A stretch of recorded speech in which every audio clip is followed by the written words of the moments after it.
Oh, hi. I'm just busy doing something. I'll be with you in a Hello. minute. Hang on. Hey, welcome. Kia ora. How you doing, bud?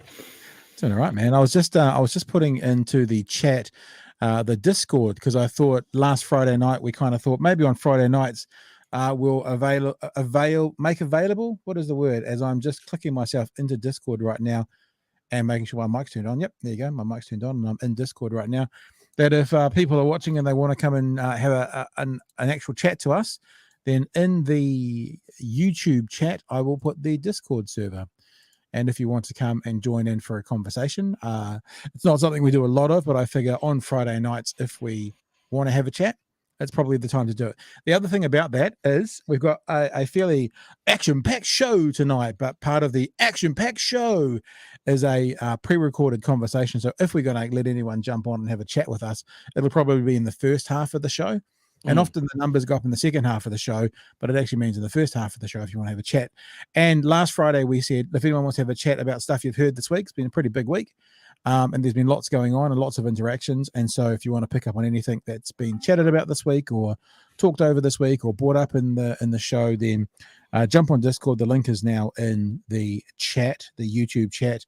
Head to the waiting room. And if I see you in there, just make sure your mic's working. Because what happened last week, we brought somebody across and their mic wasn't working. So I think you can test your mic and something in Discord before you go into the waiting room. Just make sure it's all working. And if it is, we might get a chance to say good day to you as well. So anyway, that's us. Hey, Chewy man, how are you? Good. I am good. I am enjoying the heat death of the planet because I realize that it's spring now and I'm not wearing a hoodie. Yeah. So that's interesting. Like a beautiful butterfly. I have emerged from my winter cocoon. You've come out, so to speak. Yeah. No, you're right. And I mean, from someone who spent 40 years of his life in Auckland, now living in Dunedin for the last 10 or so, it certainly is something to get used to. And I know people say this kind of thing all the time, but the change of season is a real change of season in the deep south. The trees with colors and stuff, it's very different from the top of the North Island where it's more temperate all the way through the year.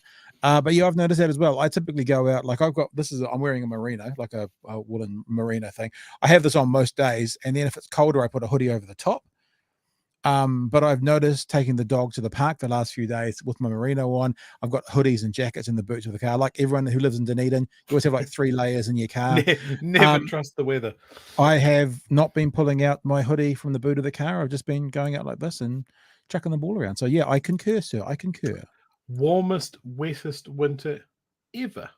It's an interesting thing, that whole global warming thing, eh? It's like, and I don't say this like in a celebratory way, I'm not being flippant about it, but I wonder if there are going to be some places in the next 20 or 30 years who are going to benefit from global warming and actually become nicer, more productive places to live, and some places that are going to become unlivable and unbearable. Like, I know that places that are cooler could be getting a bit warmer, but if they also get tons more rain, then that's not going to be a positive one. I wonder if anywhere is going to benefit from it, or I wonder if everywhere is just going to get screwed over, either become too hot or become much wetter or become, much more minimal storms or whatever it's going to be. It'll be interesting to see. It'll be good for the Canterbury kiwi fruit orchards and the Northland mango and banana plantations. Yeah, all those banana plantations. I wanted to say, you're a bit of a movie dude. I watched with the kids and some visitors tonight Moulin Rouge again. Moulin Rouge. Oh, Nicole Kidman, an old what's-his-nut Scottish boy. I'm a fan of the director Baz Luhrmann. Baz Luhrmann, yeah. He's got a very distinctive visual style, which is just, how many colors can we get in this scene and how saturated can I make it? And you know what? I'm here for it. He made one of my favorite films, Romeo and Juliet.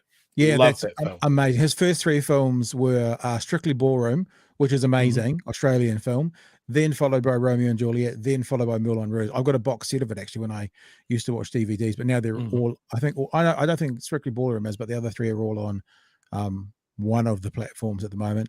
And it's very he's very cool. I was talking to the kids about it today, and the thing about Moulin Rouge, which is so fascinating, is as I'm watching it, I'm actually going, this is a standalone movie. What do you compare to this? There's actually nothing.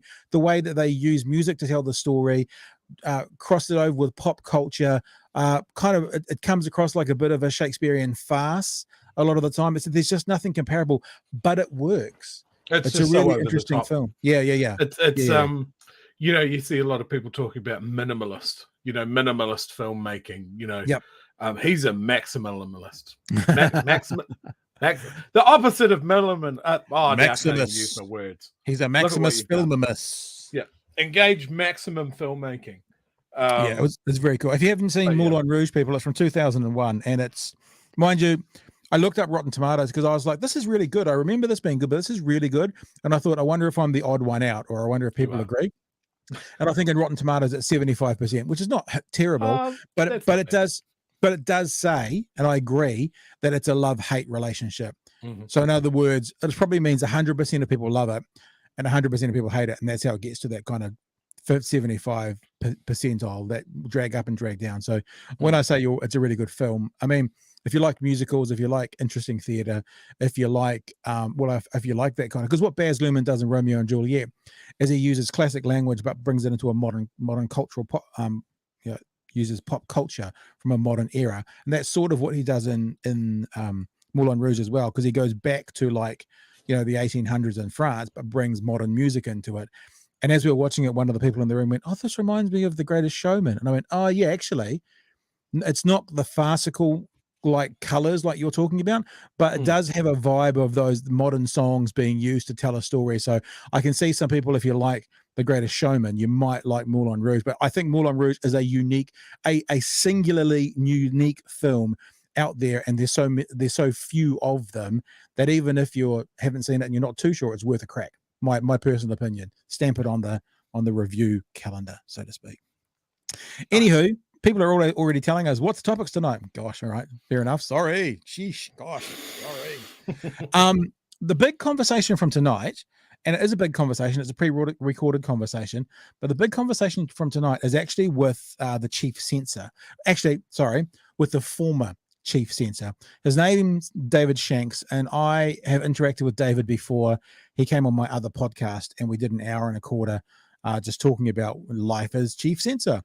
Now, because of what's going on currently with counterspin media and the courts and objectionable material, I really wanted to get David on because he was the Chief Censor when the Christchurch Massacre happened, and he was the Chief Censor when this documentary, whatever it's called, that is now the alleged distributed object, was deemed objectionable as well. So while he's not the current Chief Censor, in those two fairly formulaic times, he was the Chief Censor, and I wanted to get him on and have a chat. This is the main reason I wanted to get him on. I'm going to play you this very short 40-second clip. Two beautiful people there, because this kind of started by pondering about this, and I was wondering what happens here. So have a listen to what Hannah's surname is. Spierer. I think it's Spierer, but Spierer, as in like a spear, like one who throws a spear. Spierer. Someone that has a lot of asparagus. I don't know. I can't care enough to research. So I was actually quite interested. This is outside the High Court earlier in the week, or the District Court in Christchurch. I was interested in this claim that doesn't he look like he's calm and rational in that image? That these two guys were talking about this. No thoughts. This specific part of their diatribe. This is what I was interested in. Have a listen. Why was material being objectionable, so called, 2 days after we allegedly posted a link, and then it was signed off on the 25th. So that's what actually what I need to play. So what she's saying is you could see the big brain going because she didn't want to say after we distributed it. So there was the pause, and the what she's asking is, if we distributed this so-called information, if we did do that, what they're saying is we did do that on this date, but 2 days later it was deemed objectionable. And then I think the bloke in question goes, yeah, retrospectively. Hang on, we will get that, but listen. So allegedly we posted it on the 22nd. It's retrospective now, is it? It was the Chief Censor allegedly deemed it objectionable on the 24th, signed off on the 25th. That's their gotcha moment. Gotcha. Retrospectively. legally, I actually wanted to know the answer to that question. So that's actually what started me wanting to go to. Yeah, they were saying, did they just admit to distributing it? No, that's why they use the word alleged. And I'll keep using those frames. Alleged. Everyone's innocent until proven guilty. And all we did is posted a link. We didn't host it, allegedly. Which is a classic. We have that conversation as well. So I've had the conversation with David already. I ask about owning files versus streaming files. I ask about how the Christchurch Massacre video was deemed objectionable. I ask about the documentary, and I play him that clip and say, what about retrospect? I say, first of all, is this correct? Second of all, can you apply something retrospectively? And he answers it. So you're going to have to keep watching if you want to see what the answer is. But he answered it. And so that's a big part of the conversation tonight.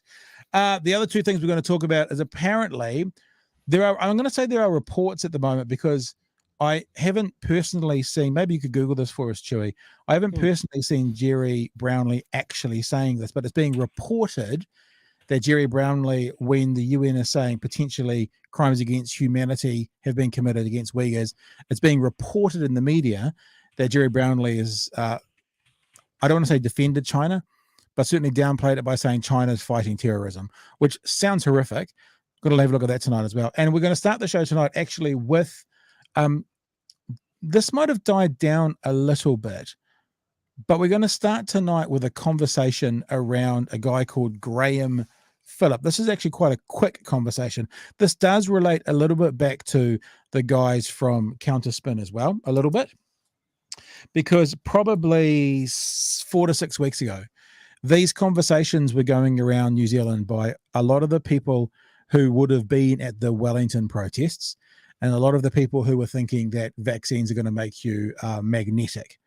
There was a lot of people going around. You laugh, Chewy. Isn't it funny when you laugh at something that I'm saying, which is actually real? I mean, people actually were thinking and saying that. So there was this story going around that there was this quote unquote freedom fighter who the government had put in jail and thrown away the key because of his beliefs. That sounds very bad. This is a Facebook page that's been set up, and I'm not going to go through it all, but I'll just read you the first couple of paragraphs just so you get the sense of who the community around this guy are saying who he is. This is from the 22nd of August. This is the heartbreaking story of Marta Phillip, whose husband Graham G.J. Phillip, journalist, radio host, and author, has been imprisoned without trial for almost 9 months now. Graham has suffered greatly at the hands of our justice system and has been held in conditions that constitute major breaches of human rights. During his imprisonment, Graham has spent extensive time in high security, sharing cells with murderers, drug dealers, and hardened criminals, and Graham has had several attempts on his life. He was also held in solitary confinement without stepping foot outside for 18 days. Goes on. So he's a freedom fighter. He's a person that the cause is looking to and going, see, this is another example of us guys just wanting to speak the truth and the government coming down on us for no real reason. Well, interesting. An interesting development today. Story comes out today. I think originally it was in the New Zealand Herald about a Taupō man, Graham Phillip, appears in court on sabotage charges. Sabotage. An anti-vaccination campaigner who this year became the first person ever accused of breaching New Zealand's sabotage laws has again appeared in court. Now, I know the Waihopai. I want to know one of the guys from the Waihopai 3. Do you remember the Waihopai 3 where the guys went along to the Waihopai spy base with a scythe and they cut the thing down and deflated the balloon? I know one of those guys, 80. Right, I've worked with him. I've done podcasts with him. Well, actually, it wasn't a podcast. It was a broadcast. Anyway, it doesn't matter. They weren't charged with sabotage because they had a defense and they had a reason to do it. And so they weren't actually charged with sabotage. Well, they weren't convicted. They did go have a court case. I'm not sure what the court case exactly was, but they were not convicted of those things. However, Taupō man Graham Phillip was charged with 7 counts of sabotage in May relating to an alleged attack on New Zealand infrastructure late last year. He has pleaded not guilty to all charges. The exact details of what the Crown alleges remain suppressed until trial. So if we do know what they are, perhaps we shouldn't say them. Due to what open justice understands is a fear of copycat offending. Yeah. So this hero to the resistance is up on sabotage charges, and I don't know about you, but if you've got good reason to arrest someone on sabotage charges, you've probably got good reason not to give them bail. Just a little thought. Yeah. I think the key difference between what you're talking about with the Waihopo team and this guy is the key bit that it's infrastructure. Right. So they went. If you think about the things that would be considered infrastructure, you're talking about water and sanitation, roading, transport. Yes, right. Communications, Telecommunications, all of those sort of things. Communications. Yeah. Like how cell phones speak to another. Just an example. Just as an example, how cell phones talk to each other. You know, like with cell phones where there's 5G, it's an example. You know, we don't know what it is, but just as an example, you know. Yeah. But infrastructure, you're right, actually, that's quite a serious term. I mean, it could be pipes, it could be water flow, it could be, you know, wastewater, it could be drinking water. That's what infrastructure is. Yep, absolutely. So that's what he's gone after. And I think the other part of it is, as far as charging someone and taking them to court, you or police or the Crown, I guess, only look at charges that they are most confident that they're going to get through. That's why you sometimes see someone that's done a serious crime getting charged with a less serious crime because they're more likely to get a conviction. So I think for them to go for something as seemingly random as sabotage, they must be very, very sure of this. It's fascinating to me. Like I talked about this last Friday, actually, I think, Chewy, when I did the piece on, you know, conspiracy theorists are always wrong, mostly. And I did one previously to that, and what I said was, like, the flat earthers, for example, their maths is always wrong. Like their maths is, and I'm not saying this as a cover or like, well, you know, sometimes no, their maths is always wrong. And that's how they prove that they think they can see further than they can, because their maths is always wrong. It seems that more that I kind of go into the weeds on this anti-vaxxer, anti-mandate sort of world, the more that literally everything they say ends up being the opposite of what has actually happened. And, you know, I did that the other week when I did that debunking video about the myocarditis, and just straight away showed 7 out of those 8 examples were 100% debunked. And one of them, there was a question mark, but it still wasn't actual guaranteed proof that it was. You know, they're just always wrong. Mostly. Because, you know, broken clock is right twice a day. You're just reminding me of aliens now. Right. They only come at night. Yeah, it's true. Mostly. So that's an interesting story. And the thing that's fascinating about this actual Facebook post is the end of the Facebook post, where they were did their big diatribe. Remember, if this can happen to these good everyday New Zealand Kiwis, this can happen to you. Many thanks, Kelvyn and Hannah at Counterspin Media. You guys rock. So it's this is this adage of almost, we will do whatever the fuck we want, and we will justify it by saying we're fighting for you, and if we don't do this, this might happen to you. Where it's like, actually, I don't think I'm going to be attacking infrastructure anytime soon. So whatever you're doing, I don't think that's something that I'm going to be looking at doing. Well, I mean, myself. I've got some spare time in the middle of next week, but I also might do something completely different, like not do it. So it's the appropriation thing. It's that poem, you know, it's not there but for the grace of God. What's that poem that goes, but you know, they came for the gypsies, whatever it is, and I didn't fight because I was one, and I didn't fight, and then they came for me, and there was no one left to fight for me.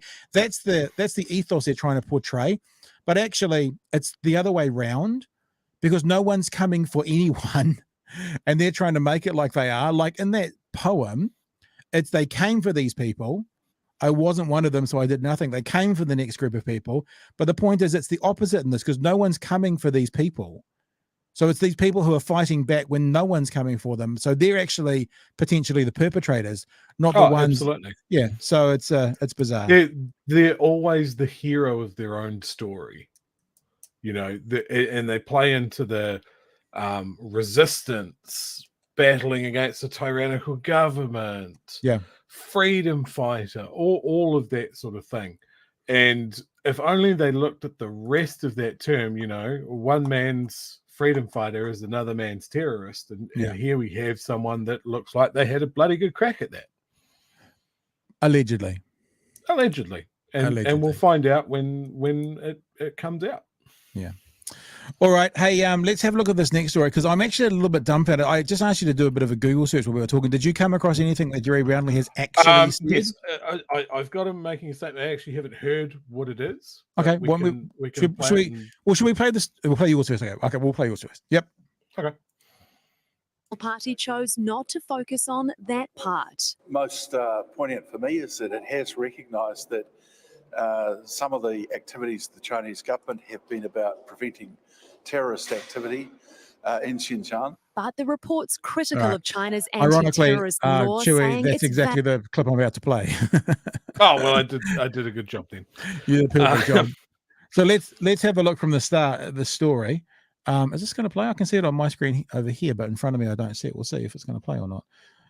This is the story that Amnesty International Aotearoa's Margaret Taylor says China's actions have caused appalling harm to the Uyghur community, both in Xinjiang and in New Zealand. And we'll play through the story as to what's being.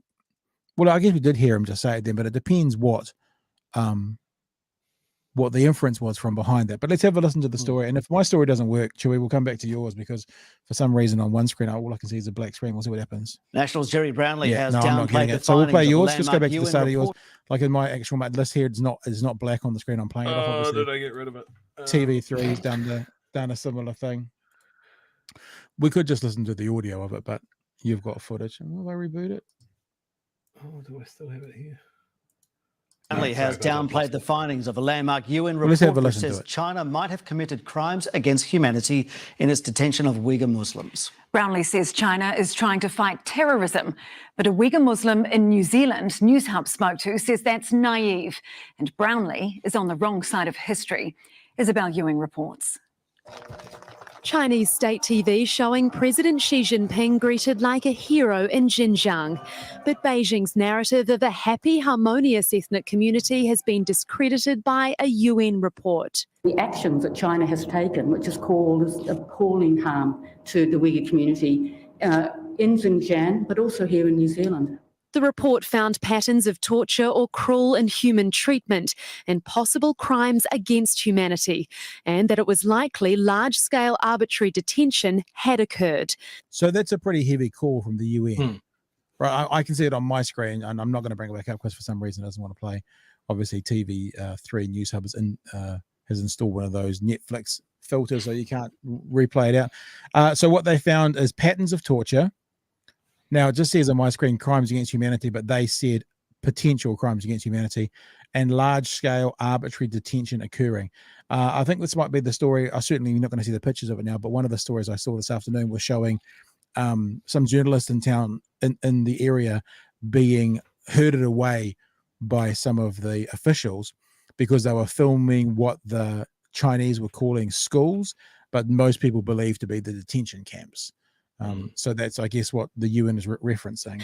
The National Party chose not to focus on that part. Most poignant for me is that it has recognised that some of the activities of the Chinese government have been about preventing terrorist activity in Xinjiang. But the report's critical of China's anti-terrorism law, saying it's vague and broad. And News Hub spoke to a Uyghur Muslim in New Zealand. We can't identify him or his voice for his safety. He says Brownlee is helping push Beijing's line. It's just too naive because he has no idea how evil these people are, plus like what their real agenda is. Saying crimes against humanity doesn't go far enough. Genocide is genocide. Like, why would the UN actually do China? Genocide is genocide. Why would the UN do China a favour? I'm just reading the, in case people can't hear it very clearly. Brownlee did concede China needs to act on the report. The government agrees. We've already shared our grave concerns over what we've seen come from the Commissioner there. Yes, deeply concerning. Yes, deeply concerning. If your neighbour is dying, like you are deeply concerned, and you Like, if your neighbor do. is dying, like you are deeply concern, then you do nothing. and Nothing, it means nothing. The Do Uyghur nothing, Muslim it means News Hub spoke to called on New Zealand to ban the import of goods from Xinjiang and urged the government to help preserve Uyghur language and culture, which he says is at risk of being wiped out completely in China. Isabel Ewing. So that's the story. Apologies about the imagery there. I'm not sure what News Hub has just done, but it doesn't seem to be wanting to let us watch their website anymore. That's right. Now, it's a pretty, I don't know, it feels like being accused of being on the wrong side of history in this day and age feels like a pretty big, massive call. Yeah. And is it just another one of these things, another one, a foot and mouth disease issue that political parties have got? And exactly again, when, you know, National wants to be focusing on Labour and the KiwiSaver tax situation, you know, Gerry Brownlee comes out and doesn't unequivocally say if the UN says that that's really serious. He gives them a bit of an out. Yeah, no, absolutely. I mean, let's also consider that this is, well, first of all, the UN never moves quickly. Mm. And this is an issue that has been going on for like rumblings of re-education camps and concentration camps and the persecution of an ethnic and religious minority in China has been bubbling away for the guts of a decade now. And the rest of the world's gone, whoa, that's a real tough one. Anyway, we'll just keep on buying goods and you know, we're really scared of the trade deficit and that sort of stuff. Well, it is interesting because they have the opposition not kind of jump on board. What are they setting themselves up for if they would be government? Like, is it going to be one of those situations where as opposition, they can say whatever they want? Like I had this conversation with the Uyghurs on some level. Oh, no, sorry, it was to do with Taiwan with James Shaw. And James Shaw, you would think the Green Party, they're all over this, you know, the independence for Taiwan, and he just wouldn't do it. I've played it before on the show. He wouldn't commit to saying that they're a country. He's like, well, you know, they should be deciding for themselves and what they decide, and we should support it. And I'm like, yeah, but James, all the research says they do want independence. Oh, well, you know, if that's what they, you know, he just wouldn't do it. And part of that would be because I think he's a minister outside of cabinet, but he's a minister. Yeah. So if Gerry Brownlee is going like, oh, you know, some of the things they're doing is because they're fighting terrorism. What does he do if he's, you know, revenue minister or something when he gets into government next year? Should he do? Is he straight away going to have to go and make a really clear, definitive backing of China? Yeah, it's just I don't quite get it. Yeah, and we're if you draw a line, and look, Labour's just as open to this as well. China is a massive trading partner for us. It is, you know, the other Pacific superpower. And they seem pretty keen to expand into areas like Papua New Guinea and pumping a lot of aid money into the Pacific, into areas that traditionally we would have an interest in. Yeah. And I don't know, maybe it's just a case of we don't want to piss off the big boys, but I would hope that we as a country had a stronger spine than that and just would call out shitty behavior however you see it. It is that idea of what are you prepared to stand up for your ethics. And I mean, it's very easy to talk about it on an entry level, sort of just an individual, interpersonal way. Like, you know, if you had the ability to advance your career by, you know, hitching your wagon for a while to, you know, an abusive piece of, you know, I don't know, racist shit that was going to be your boss but would take your career somewhere, would you do it? I would like to say that most people wouldn't. And then you elevate that to a country. Are you hitching your wagon to a country who may be committing crimes against humanity, and sort of because they've got such a lot of money coming into our economy, do we give them a pass on some level? It just it's really the issue shitty to say, though, doesn't it? Of course, but that brings one of the things that comes back to the globalization issue. You know, it's like we are a world market right now, and maybe as spineless as it sounds, maybe countries who are more self-sufficient are the ones who also have the ability to be more direct in what they want, or the ones who are at the top who are making the products and who are investing the money in other countries like China are the ones who are allowed to, you know, be hard asses and say, no, this is it. The rest of the countries can't. Yeah. But I mean, we see this time and time again with the big boys. You know, Russia has gone on a binge of persecuting gay people. You know, there's no gays in Russia. Yeah. Weirdly, just a freak of geography, I guess. You know, we made some rumblings when Trump was separating families at the border and putting kids in cages and stuff like that. We did some internet activism, and that was about it. But no one's sending someone's ambassador home. Nobody's pulling trade ties or that sort of thing. It all just seems too hard. Yeah, and that's but Gerry that's also Brownlee, when he's not changing it. But that's also when Trump, for all his idiocy, becomes quite a useful idiot all of a sudden, and he says, because he has to always win the argument, so he says the things publicly that shouldn't be said, like, yeah, but look what we've done as a country to other countries. And you're like, yeah, well, and I mean, like, could the same be said for New Zealand? What have we done to other countries? What have we done to other people? What have we done to the indigenous people? Do we really have that much of an ethical footing to stand on to then tell another country what not to do? Yeah, and certainly when I talk about like China pushing aid money into the islands, and traditionally that has been our backyard, that doesn't feel great to say either. It does feel like New Zealand's little empire, which was always the plan, the British Empire of the Southern Seas sort of thing. But we've dealt with the islands abominably over the decades. Yeah. So we aren't necessarily pronouncing things from the moral high ground when we say, hey, look, that's our patch. These are our neighbors. And like, well, I think they can make their own decisions.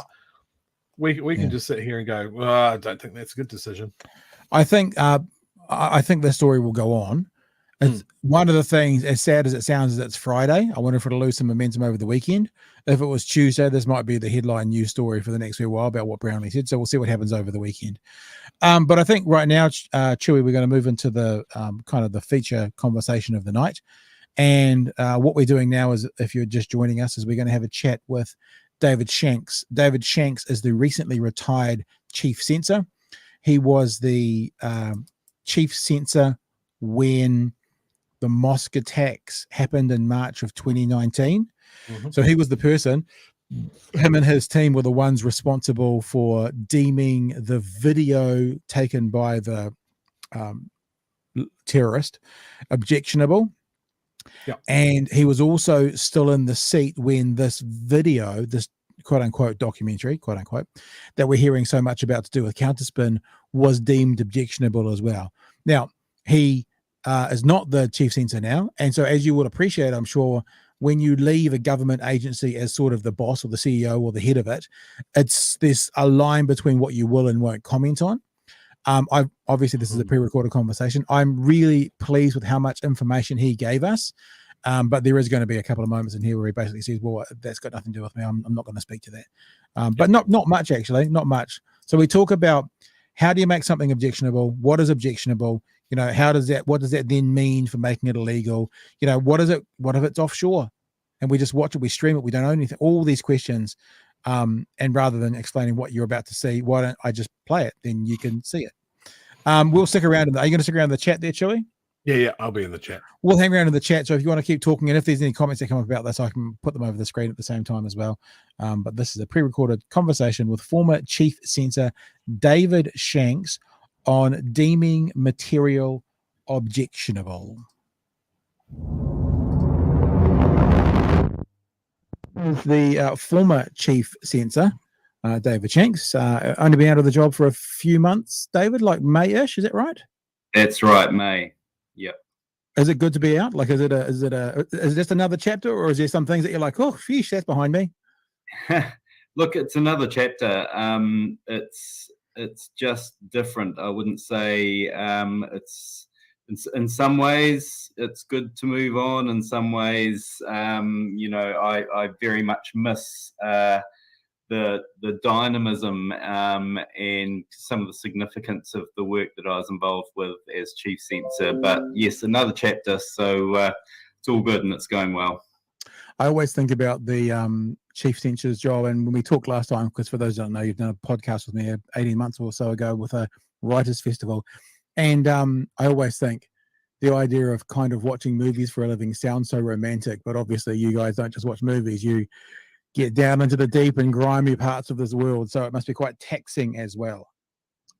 Yeah, look, that's right. There was undeniably some fun and even entertaining aspects of the job. I remember when I started up back in, well, we're going back to May 2017. Early on, I realised that I would be having the opportunity to classify a whole bunch of international film festival films, including a bunch of things that I normally would just look at in the festival program and go, oh, I'd love to see that, but I'll never get time. And I was able to do it as part of my official duties, which was great. But as you say, there's definitely another aspect to the role.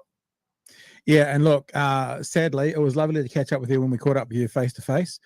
Sadly, this is a bit of a not a negative catch up between you and I, but we are talking about one of those grimy areas in society at the moment. I don't want to actually underplay it by using that word. It's far more horrific than grimy. You know what I'm saying? But I wanted to kind of clear up some things, acknowledging that, you know, leaving a role, especially in a government kind of appointed role, there's probably things that it's not appropriate for you to comment on or things you can't comment on. So I'm fully expecting if I've asked any of these questions, you might just go, I can't answer that right now. And that's fully fine. But we're going to come to you and try and get you to clear up some things for us about objectionable material. Now, we are specifically talking about the Christchurch Mosque Massacre. And I guess maybe you could just tell us to start off with the story behind, story is the wrong word, the process behind that becoming an objectionable officially. Because I was reading something out of a paper, actually no, it was DIA, Department of Internal Affairs, on the 15th of March, that said this may be deemed an objectionable piece of material. So it hadn't been officially called that yet, but the government was already signaling that. So what was the process from going from, obviously all of us thinking this is the most disgusting thing we've ever seen, those people who could see it, to this is likely going to be objectionable, to this is officially objectionable? How does that work? Yeah, look, I guess there's a difference between how things work normally and how things worked in that particular case and how things increasingly need to operate now. Because, you know, essentially how things are architected to work, how the system operates, how it was originally and traditionally conceived was that you had a category of material that was unlawful, objectionable, that's defined broadly in a framework in the Classification Act that I operated to and my team operated to in the Classification Office. Mm-hmm. And essentially it was mostly up to enforcement authorities to detect, find this material, find that on potentially an offender's computer, or detect it coming into the country through customs and the like, and for enforcement authorities to form a view as to whether something may be objectionable and to take enforcement action at that point. And then, if necessary, refer it to the Chief Censor and the Classification Office for an official determination confirming that assessment as to its status. As to just on that point, it made me think, can a government, or our government, because you mean with our government, could a government deem something objectionable, deem something illegal without the Chief Censor? Or does the Chief Censor have to be involved for then the government to be able to enact a law around it? So that's an interesting and fine but important point in these areas, because effectively a government cannot deem something objectionable without some kind of distance and independence around that determination. And that's really what the Chief Censor is for under our system, because if you have a government stepping in, making calls about what is and is not lawful, then you're very much on a slippery, you're rapidly on a slippery slope that ends in absurd situations like you have in Russia right now, where journalists are going to jail for calling what is happening in Ukraine a war instead of a special military operation or whatever the official, So whenever you give a government the capacity to make that determination off its own compass or concerns and considerations, you're immediately into a very difficult phase, which is why the Chief Censor is an independent and the Classification Office is an independent Crown entity. Well, However, what I hear you saying is, if a government can ban things outright, that's a risk of that government becoming tyrannical. So actually, the Chief Censor is the yardstick between that, because then you could get that example where the government says, actually, that satirical stuff about our party, that's illegal. So that's So I mean, not the example you're talking about, but they could then say anything. Any government in power could say, you're saying nasty words about me, that's illegal.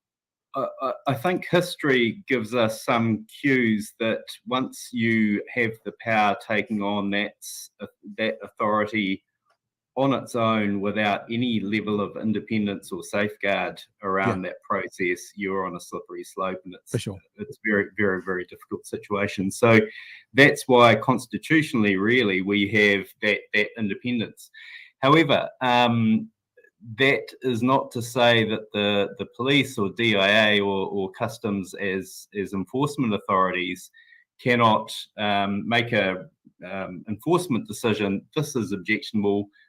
We are going to prosecute and charge you, and there is no specific requirement under the legislation for them to refer that determination to the Classification Office.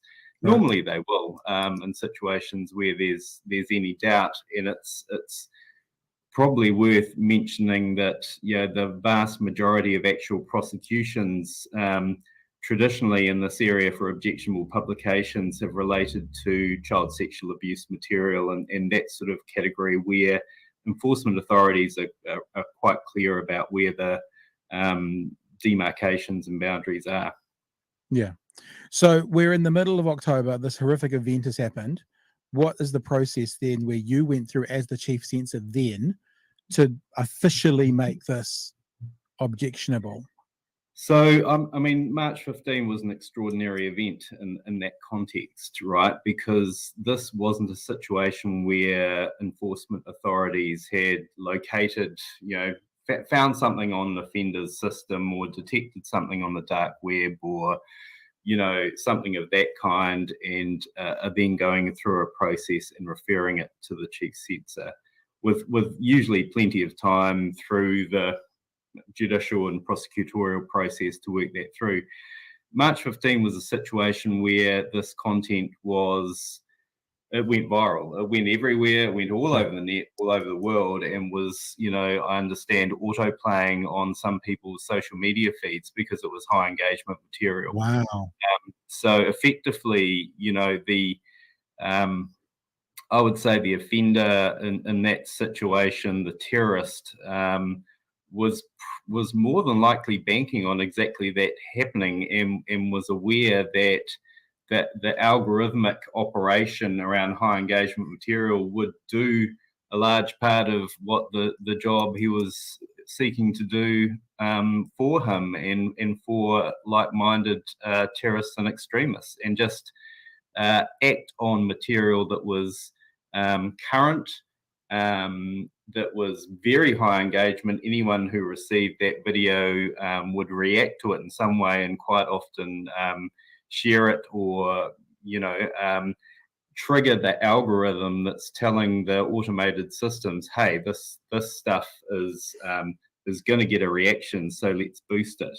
So right away, extraordinary things were happening right across the internet with digital safety teams in Google and Facebook and the like, really fighting a war against their own automated systems to try and pull that content down. And of course, there was also supporters of the terrorists who were coaching each other in real time to tell each other how they could slightly edit or adjust or slow the video to evade the hash algorithm detection kind of firewalls that the safety teams were trying to put up. So, I mean, absolutely extraordinary sequence of events. And in terms of me and my office, I was essentially engaged with talking to organisations across the system to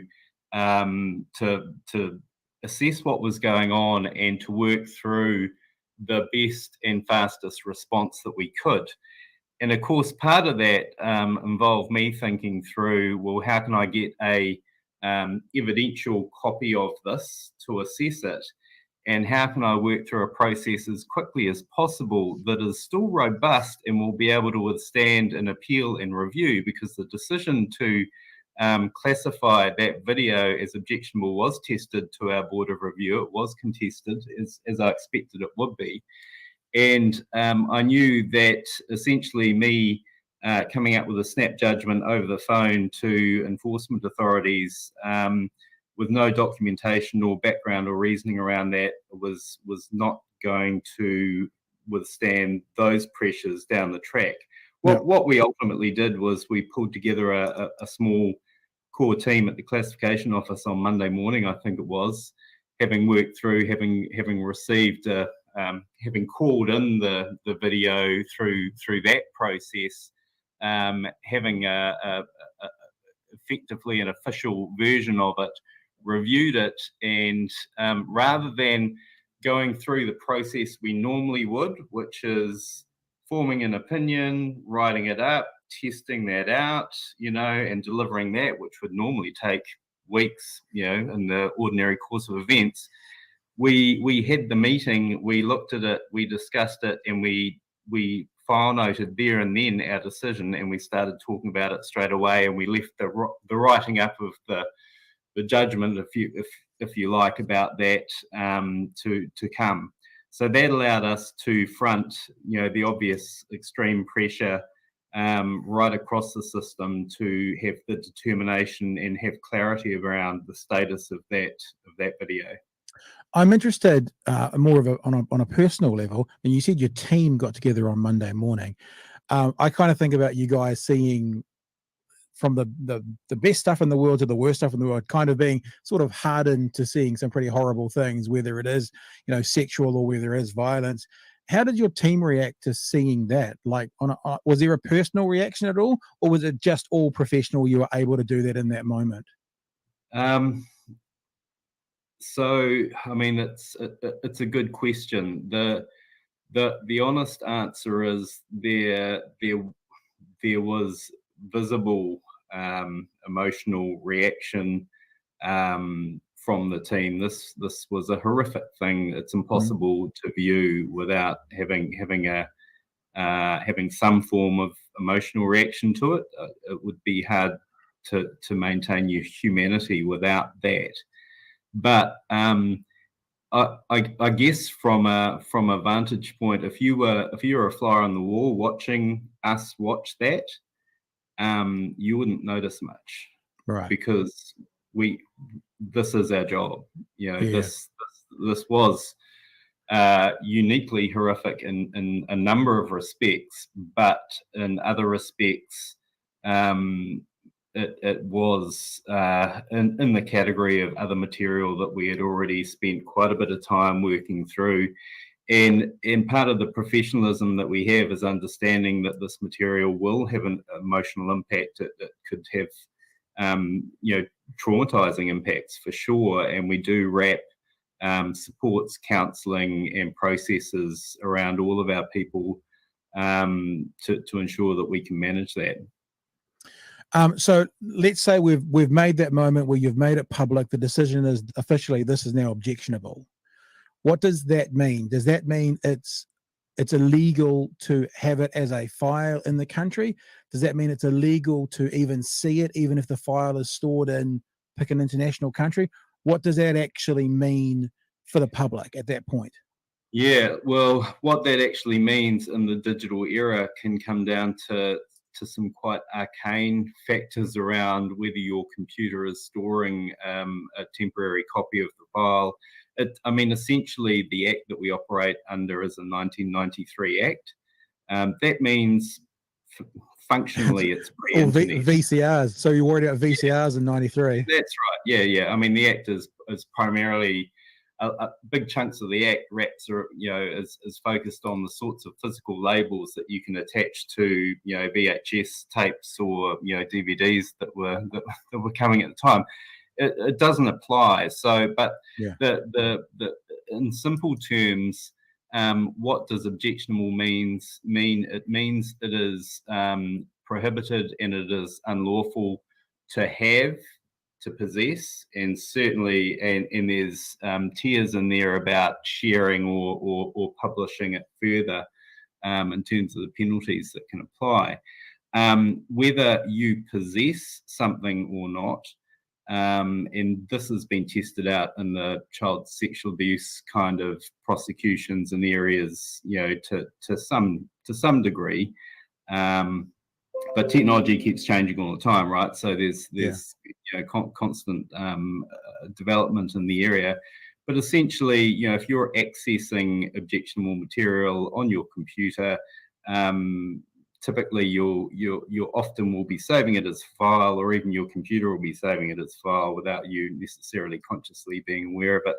And you can be prosecuted for possession. You have it. You have a digital.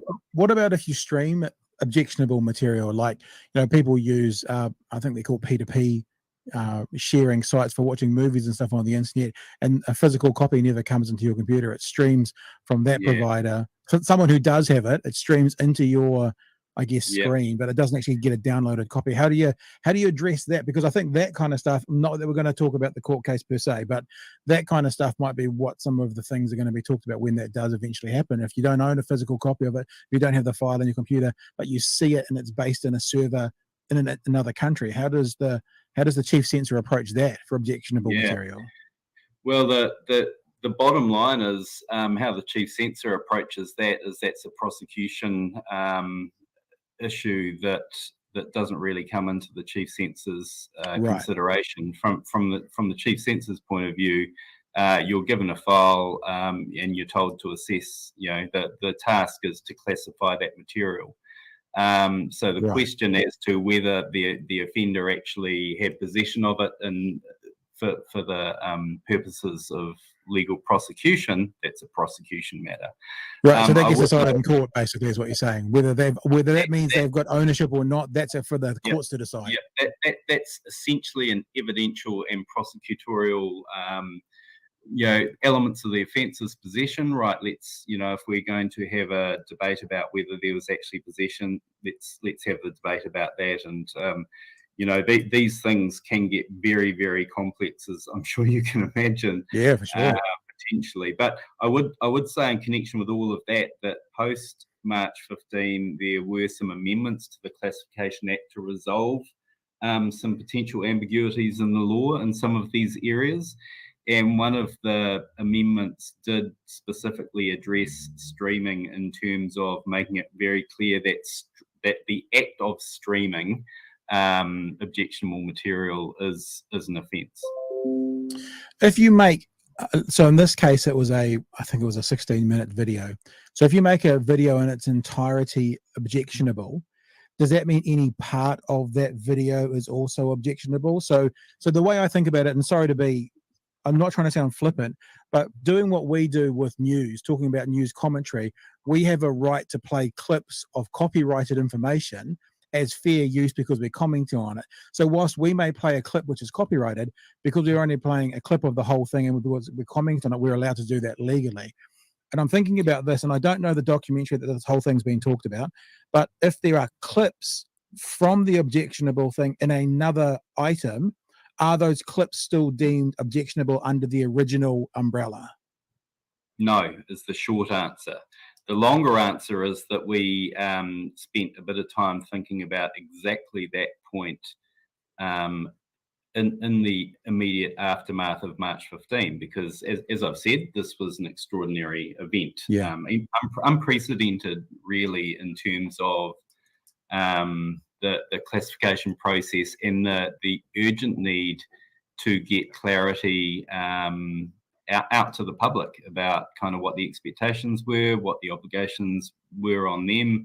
And if you look at the Classification Office website to this day, you can still see some of the advice and comment that we provided in this area to the public at the time that we released our decision. And the question that you raise about portions Well, how does that work? We addressed that and talked about that a bit because we knew that's absolutely going to be part and parcel of the legitimate questions that journalists and all sorts of people would have in the context of this. Yeah. But the bottom line is that if we classify a video, a live stream or a video as objectionable, that does not necessarily mean that any still image lifted out or any portion of that video is in its own right objectionable. If you edit an objectionable publication, take out an image or a section, then you've created a new publication under the Act, basically. Right, wow. Which stands to be potentially assessed on its own merit in terms of whether it's objectionable or not. And we dealt with this. We've had multiple occasions since March 15 where this question arose in relation to the use of images or stills and the like. Essentially, what we said in our guidance, and you can go back and have a look on the website in connection with the advice, was that we understood the interests of journalists and commentators and the like to potentially use that sort of material. Yep. But we advised that absolute care and professionalism needed to be taken around that. And of course, there's broadcasting standards and journalistic integrity and ethics that apply in a broader sense around all of that, distinct from the legal specific classification. What we did say was that if you were using a section of this live stream that showed people being killed, showed some of the graphic violence in association with the terrorist and white supremacist branding that was, promotional throughout the video, then there's every chance that that edited section may be objectionable in its own right. So it was impossible to provide absolute bright line specifics around that area, but we tried to provide some practical steers that people could use. And I mean, since then, as one example, a very short segment of the live stream has been used in a Netflix documentary on, I think it's called The Social Dilemma, or a documentary about the impacts of social media and some of the downsides in terms of algorithmic amplification in the digital business model. And there's a montage at the start of that documentary of various historic and impactful and some horrific events, and there was a very, very short clip from the start of the live stream included in that documentary. Did not show people being killed, did not show specifically the branding. It was very fleeting. It was an example where, looking at that would not fall within the framework of making that new documentary using that section an objectionable, unlawful classification document in its own right. It sounds like what you're basically saying, for me to dumb it down a bit, is that if you use the most objectionable stuff from the objectionable video, chances are it's still going to be objectionable. But what do you then say? But that's again for the courts to decide. Is that where you sit with that, or do you still does the Chief Censor still have to rule on it?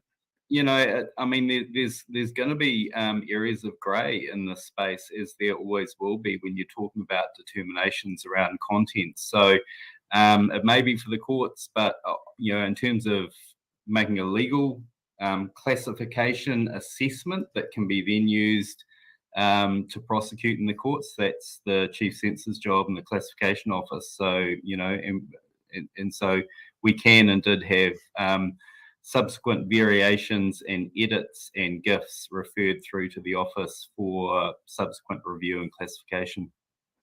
I want to ask you a question about the timeline. it's kind of the last question, actually. I had some other ones, but I think we've actually covered them off through our general chit chat here.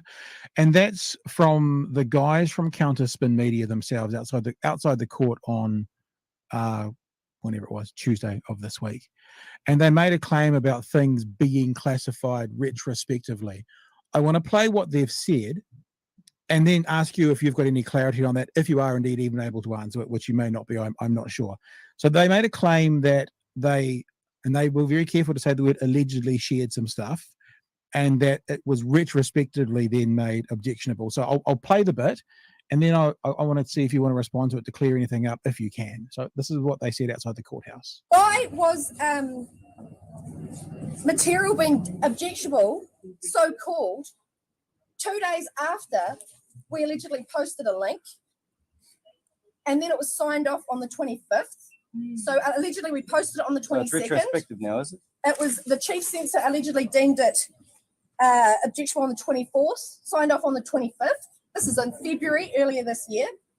Why did they wait over 6 months? Until Stuff did their bullshit and bring their fire and fury out, which we've destroyed for $10. You did. Where they tried to discredit anybody who was standing out and asking questions. Anyway, that's really the that's not the subject. So they're saying they're claiming that there was a retrospective piece of material that was objectionable, and then they were pulled in after, if they allegedly shared it. When they allegedly shared it, it wasn't objectionable. Is there anything you can clear up in there for us to understand? I think there is. I mean, obviously, I can't comment on the specifics of any matter proceeding through the courts, and I am no longer the Chief Censor, and I'm not aware of actually the specifics of the material that is the subject of.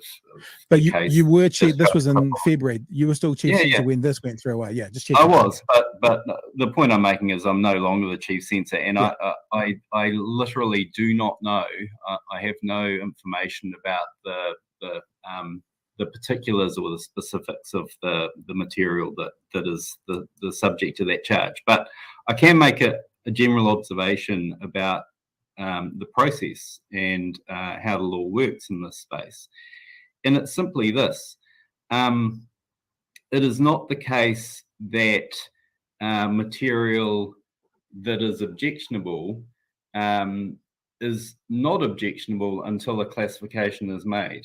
Right. So if material is objectionable, it's always objectionable, irrespective of the date of the actual classification. And to illustrate that, to help, I guess, kind of make that understandable, is if someone videos themselves sexually abusing a child and has a recording of that, and shares it with someone or shares it with a network, then it is no defense to those people trading and possessing that material that there doesn't happen to be a classification formally in place around it. It's unlawful. And the classification process really just confirms its status as unlawful. So it's there's simply a process that is easy to miss in terms of kind of how these things work. But if you really think it through practically in terms of how it must work in that context and other contexts, it's not a matter of retrospective application. It's a matter of going, oh yeah, this is unlawful, and now we have a confirmation and classification of that. So it's basically saying, and these are my words not used, that an item has always been illegal, but it's just come out into the light. So we now are making it officially known that it's illegal, but it was still illegal before the actual moment that it came out into the light. Essentially, yeah. And that's the way it has to operate in this space for the criminal justice system to operate. Because otherwise you'll end up with absolute absurdities, I believe, in terms of the process around classification and prosecution. Yeah, it means people could commit some horrific acts and crimes, and then once it was deemed objectionable, just stop and go, well, that wasn't objectionable when I did it. So yeah, that makes complete logical. This is why we've got you on, David, just to clear some of these things up. So obviously we're not commenting, which I'm being very careful to use the word allegedly. We know not commenting on the court case, not commenting on what's going on there, but that one fact in and of itself has made things a lot clearer for us to understand what's going on. Now, whether there was criminal activity or not, that's for the courts to decide. But it's been so good, and thank you so much for giving up some of your time this afternoon to help us expand upon that a little bit. And yeah, I hope you're enjoying new life outside of watching both good and terrible movies and good and terrible content for a living. And thanks heap for joining us this evening. You're very welcome. Thanks for having me. There you go. Well, Chewy, if you've got anything you want to add to that, you can go for it. It's almost like Counter-Strike don't know what the fuck they're talking about.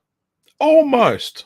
Allegedly, I don't know. But look, those two have some of the smoothest brains I have ever experienced. Do you know what I realized watching that again? Speaking of their brains, there was a moment where he goes, fucking took that documentary down for just $10, and there is a Karen in the background. I'm going to play it again, and it sounds like someone's mother, and the Karen goes, "Oh, you did, like you would encourage a 6-year-old.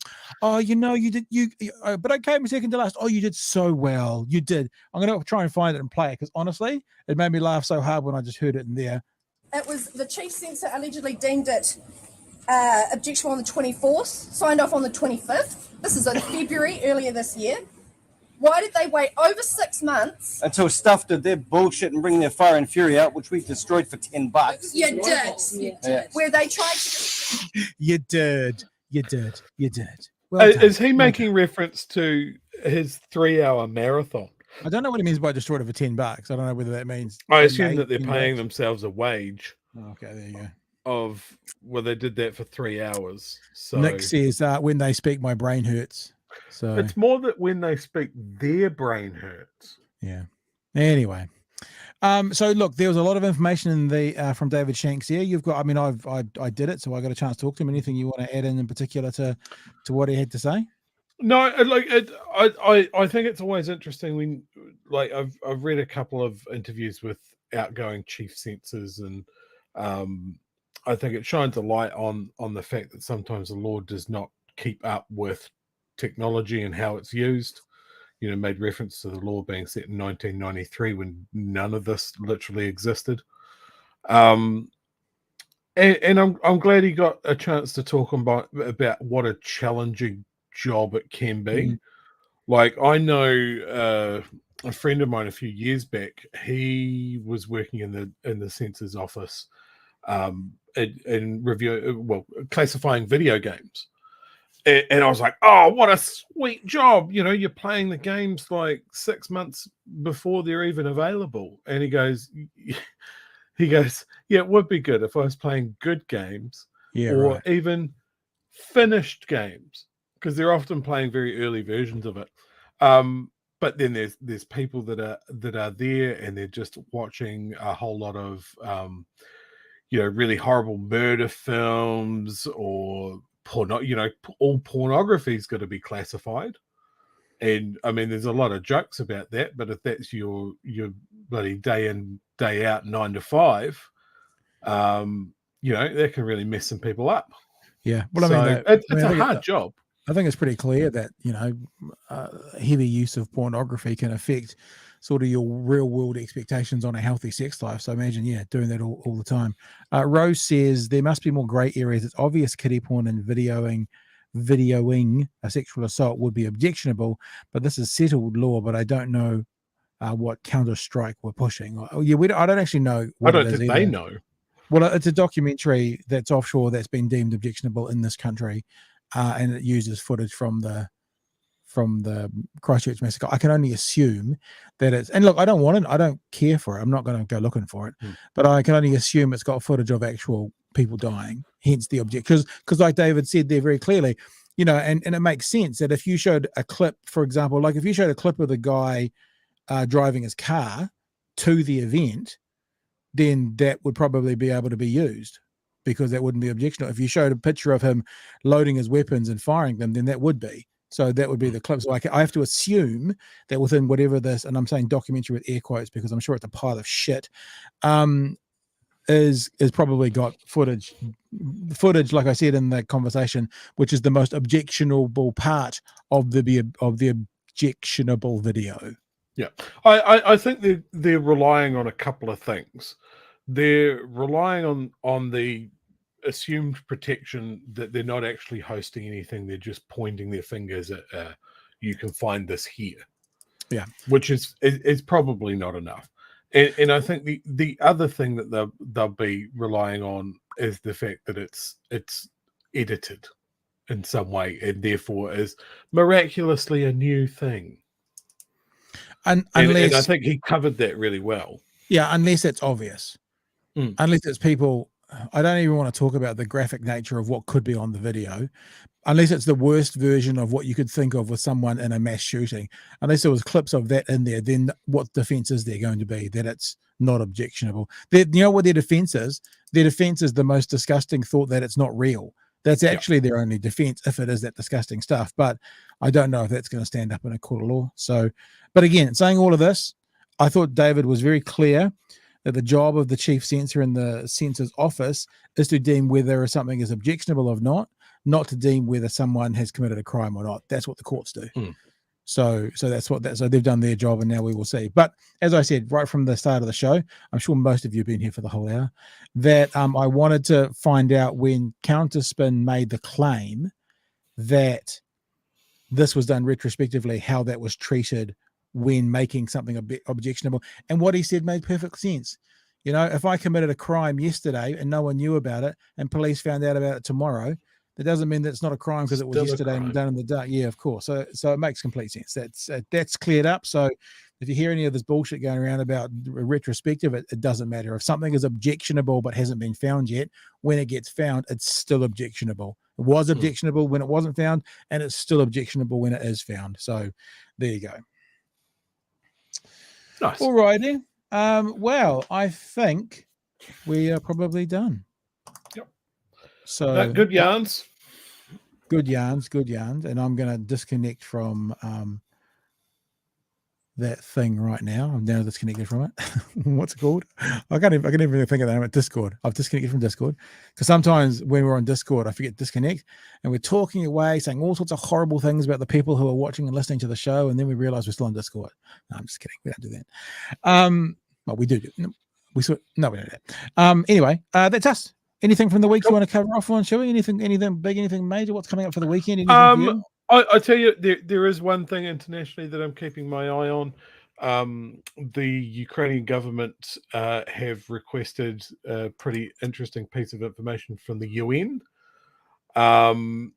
They are talking about the angle that when the USSR dissolved, everyone just kind of assumed that Russia was taking its place. But of course, Russia didn't exist at that point. So they seem to be pushing the angle of, is Russia in the UN and should they be on the Security Council at all? Please show us the documentation. Got some clever lawyers there. Because, you know, that's a really interesting thing. If it's assumed that all of the component states of the USSR became Russia, which they didn't, you know, all these other countries have had to rejoin the UN, whereas Russia didn't for some reason. So yeah, it's a pretty interesting thing. I'll be keen to see how it plays out. Very good. My weekend's going to be follow up talking to Dunedin mayoralty candidates. Although I'm supposed to be doing one tomorrow with someone I haven't heard back from, and I said to them in an email today, if I have not heard back from you by midday Saturday, then I will assume you have bailed. So I might have tomorrow off, but certainly on Sunday, I don't know how many people are Dunedin locals, but a local Dunedin mayoralty candidate who, if you ask people involved in the world of reporting politics and her local body politics, think that she's got quite a good chance of being our next mayor. Her name's Sophie I'll be Barker. interested to see this because I've heard a good buzz around her name too. Yeah, so I'm talking to her on Sunday afternoon at 2. Tomorrow's conversation I'm supposed to be at 2. We'll see if the person turns up or not. But to be honest with you, as I said last weekend, I'm in, what am I now? Day 12 of 35 in a row. If they don't turn up tomorrow, they don't have any chance of winning. So I'll be like, man, I'm just going to have an actual day off. My next day off is the first week of October. So if they don't turn up tomorrow, I couldn't be pahakud. All right. I think we're done. Cool. And I said, yeah, David just talked about the meteor over Dunedin. I actually saw the headlines for that, but I never saw the news footage. Did you see the news footage? Was it interesting at all? Yeah, like some people caught a massive fireball, and they reckon it was big enough that the rock actually made it to Earth. So there are some very keen people running over hill and dale trying to find where it may have landed. So that'd be pretty cool. Was there any video? I think the video I saw looked to be like someone's security camera that caught it. There we go. I haven't actually seen this yet. I saw the headlines, but I never know. Scientific gold mine, Otago meteorite may be nearly as old as the sun. Well, according to the flat earthers, that's normally about 3,000 years. Is that right? Here we go. Have a look. Well, look, it's got a big black square around it. That's obviously fake. Wow. Sheesh, that's a big, I don't know what you actually officially call that, but that big amount of I think if it hits the ground, it's a meteorite. I was more thinking the actual size of the actual size of the light pattern. So that's the thing. They reckon it's big enough to have made it to the ground. Yeah, wow. Well, wouldn't they just put a little arrow here and then just go stand underneath it? Isn't that how you'd find it? Pretty easy. Yeah, should be real easy. Just figure it out. So look, there it starts there. And it finishes there, so just go stand down here. Yeah, and it's where down. It will be. Yeah, it's down, dummies. Yeah, just go there. Yeah. It's funny when you think of the answer so easily, and you're like, "Well, duh! Why didn't you figure this out yourselves, you morons?" Yeah, I'm going to go to Facebook right now and tell them. Yeah, you should do that. All right, guys. On the ground. Thanks for joining us this week. If you enjoyed the conversation with David Shanks, it's already on YouTube. Right, it uploaded at 10:30. So if that's something you're interested in passing around and sharing around, it's already there. I'll do a tweet about it tomorrow. I'm not going to do a tweet about it tonight, but it's actually up now. And I also took the 5 minutes off at the very end, talking specifically about Counterspin Media.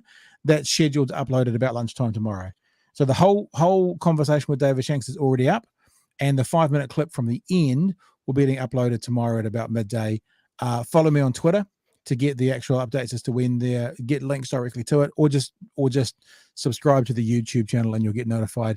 As I said, one of them's already there, one will be there at lunchtime tomorrow. And feel free to share them around, because I think especially that 5-minute clip from the end, the conversation around retrospective objectionable material, is a good piece of misinformation debunking. And I say miss because the guys from Counterspin might genuinely believe you can't do that. You know, like it's a little bit like I can understand the retrospective thing on some level, because you kind of go, if my road is 50 kilometers per hour, right, and then they change the speed limit down to 45, and then in the week it was still 50, I get a ticket for doing 45 or 50. You know, it's like I can understand how retrospective feels like it might not be good. So I'll call it misinformation, because I don't know if they're switched on enough to know that they're wrong. But now we have the information that they're wrong. So we should pass it around and we should let people know, because that's the answer, isn't it? Absolutely. All right, team. I will see you fellas probably tomorrow at 2. If not tomorrow at 2, Sunday at 2, definitely, for the Dunedin BHN version. So it's for Dunedin locals only. I'll let you watch if you're not in Dunedin, but it's for Dunedin mayoralty candidates. And other than that, we'll be back 10 p.m. Monday night for the next edition of Big Hairy News. Have a good weekend. Be safe, everybody, and we'll see you anon. Hey, noni, noni. Hooroo.